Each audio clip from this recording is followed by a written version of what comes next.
वाशिम जिल्ह्यामध्ये भारताच्या सर्वोच्च न्यायालयाने दिलेल्या कडक आदेशाच्या नंतर सर्वात जास्त अॅट्रॉसिटी वाशिम जिल्ह्यामध्ये झालेल्या आहेत। त्याच्यामध्ये 4 अॅट्रॉसिटी आपल्या जिल्ह्यामध्ये दाखल झालेल्या आहेत माननीय सर्वोच्च न्यायालयाच्या आदेशाच्या नंतर।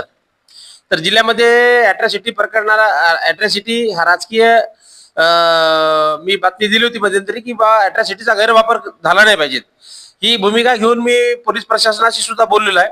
परंतु या 4 अॅट्रॉसिटीच्या एफआयआर मध्ये 4 पैकी 3 फिर्यादी हे बौद्ध समाजाचे आहे, 1 फिर्यादी मातंग समाजाची आहे, 3 फिर्यादी हे बौद्ध समाजाचे जे फिर्यादी आहेत त्यांनी दिलेल्या फिर्यादीनुसार जे काही आरोपी आहेत त्यांना तत्काळ अटक करण्यात आलेली आहे। परंतु ही मातंग समाजाची जी पीडित महिला आहे तिचा एफआयआर फाटला।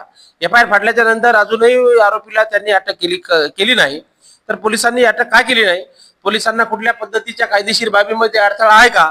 काही तांत्रिक अडचणीमुळे अटक झाली का नाही झाली याचा खुलासा करण्यासाठी उद्या मी पोलीस उपविभागीय अधिकारी आणि या पीडित महिलेच्या अॅट्रॉसिटीच्या प्रकरणात जे आमचे तपास अधिकारी आहेत त्यांच्याशी चर्चा करणार आहे।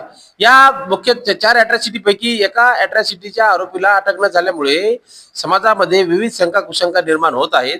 त्यामुळं मातंग समाजातील सर्व आपले जे काही समाजाचे पुढारी आहेत ते मातंग समाजाच्या नावानं संघटना करून एक आपलं नेतृत्व जिल्ह्यामध्ये तयार करत आहेत।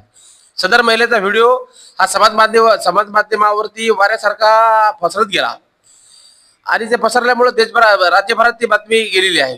परंतु वाशिम जिल्ह्यातील जे काही मातंग समाजाचे पुढारी आहेत या प्रकरणामध्ये कोणत्याच प्रकारची ते त्या महिलेच्या पाठीशी आक्रमकपणे उभे राहिलेले नाही आहे। त्यामुळं ते प्रकरण थोडंसं यंत्रणेवर ढिली पडलेली आहे।